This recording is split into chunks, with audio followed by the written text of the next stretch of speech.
കരൂരിൽ വിജയുടെ നേതൃത്വത്തിലുള്ള തമിഴ് വെട്രി കഴകം റാലിക്കിടയിലുണ്ടായ ദുരന്തത്തിൽ മരിച്ച 38 പേരുടെ മൃതദേഹങ്ങൾ തിരിച്ചറിഞ്ഞിട്ടുണ്ട്.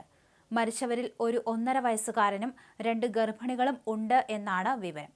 ഒരു കുടുംബത്തിലെ 3 പേർക്ക് ദുരന്തത്തിൽ ജീവൻ നഷ്ടമായിട്ടുണ്ട്. ഹേമലത, മക്കളായ സായ് കൃഷ്ണ, സായ് ജീവ എന്നിവരാണ് മരിച്ചത്. ആകെ 9 കുട്ടികളും 17 സ്ത്രീകളും മരിച്ചു. പരിക്കേറ്റ 51 പേരിൽ 12 പേരുടെ നില അതീവ ഗുരുതരമായി തുടരുന്നു. മരിച്ചവരിൽ ഭൂരിഭാഗവും കരൂർ സ്വദേശികളാണ്. 15 വയസ്സിൽ താഴെയുള്ള 1000-ഓളം കുട്ടികളാണ് റാലിയിൽ പങ്കെടുത്തത്. റാലിയിൽ പങ്കെടുക്കുന്നതിനെതിരെ പലരും മുന്നറിയിപ്പ് നൽകിയിരുന്നുവെങ്കിലും അതെല്ലാം അവഗണിക്കപ്പെട്ടു.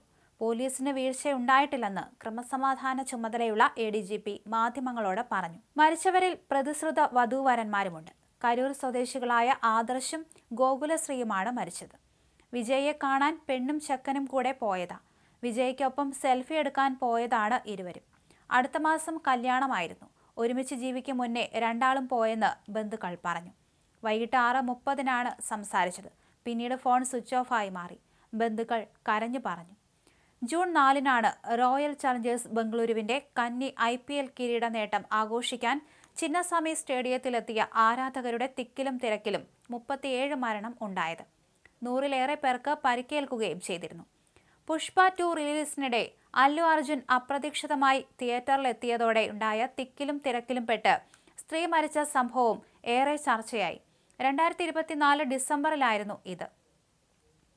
ബംഗളൂരുവിലും ഹൈദരാബാദിലും താരങ്ങളെ കാണാനെത്തിയവരാണ് ദുരന്തത്തിൽപ്പെട്ടത്. അതിനപ്പുറത്തേക്ക് കരൂരിലെ ദുരന്തം മാറുന്നു. ഇളയ ദളപതി വിജയ് അവിടെ സംഘടിപ്പിച്ചത് രാഷ്ട്രീയ പൊതുയോഗമായിരുന്നു. ഇത് വിവാദത്തിന് മറ്റൊരു തലം നൽകുന്നു. ദുരന്തം അറിഞ്ഞയുടൻ വിജയ് സ്ഥലം വിട്ടു. ഇത് ശരിയാണോ എന്ന ചോദ്യവും സജീവം. ബംഗളൂരുവിൽ RCBയുടെ വിജയാഘോഷത്തിനിടെ അപകടമുണ്ടായപ്പോൾ വിരാട് കോഹ്ലിയെ അറസ്റ്റ് ചെയ്യണമെന്ന് പലരും ആവശ്യപ്പെട്ടു. അതേ യുക്തിയിൽ ചിന്തിച്ചാൽ ഇപ്പോൾ വിജയെയും അറസ്റ്റ് ചെയ്യണം. എക്സിൽ ഒരാൾ പ്രതികരിച്ചത് ഇങ്ങനെയാണ്: പുഷ്പ 2വിന്റെ തിക്കും തിരക്കും അല്ലു അർജുന്റെയും അറസ്റ്റിലേക്ക് കാര്യങ്ങൾ എത്തിച്ചു. കോടതി ജാമ്യം നൽകിയതുകൊണ്ടാണ് അല്ലുവിന് അതിവേഗ മോചനം സാധ്യമായത്. കരൂരിലെ ദുരന്തത്തിൽ വിജയ് അറസ്റ്റിലാകുമോ എന്നതാണ് ഉയരുന്ന ചോദ്യം. ഈ വർഷം നിരവധി ആൾക്കൂട്ട അപകടങ്ങളാണ് രാജ്യത്തുണ്ടായത്. അതിലേറ്റവും ദുരന്തം വിതയ്ക്കുന്നതായി കരൂരിലേത്. 2025 ജനുവരി 8 തിരുപ്പതി തിരുമല വെങ്കിടേശ്വര ക്ഷേത്രത്തിലെ വൈകുണ്ഠ ഏകാദശി ദർശനത്തിനുള്ള കൂപ്പൺ വിതരണത്തിനിടയിലുണ്ടായ തിക്കിലും തിരക്കിലും പെട്ട് 3 സ്ത്രീകളടക്കം 6 പേർ മരിച്ചിരുന്നു.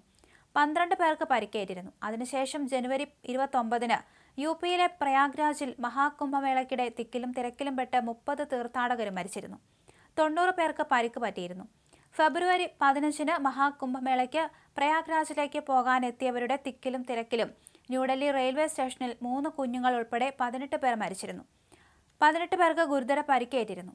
മെയ് 3 വടക്കൻ ഗോവയിൽ ഷിർഗാവ് ദേവീക്ഷേത്രത്തിലെ ഉത്സവത്തിനിടയിലുണ്ടായ തിക്കിലും തിരക്കിലും 2 സ്ത്രീകൾ മരിച്ചിരുന്നു. 70-ലേറെ പേർക്കാണ് ഗുരുതരമായി പരിക്ക് പറ്റിയത്.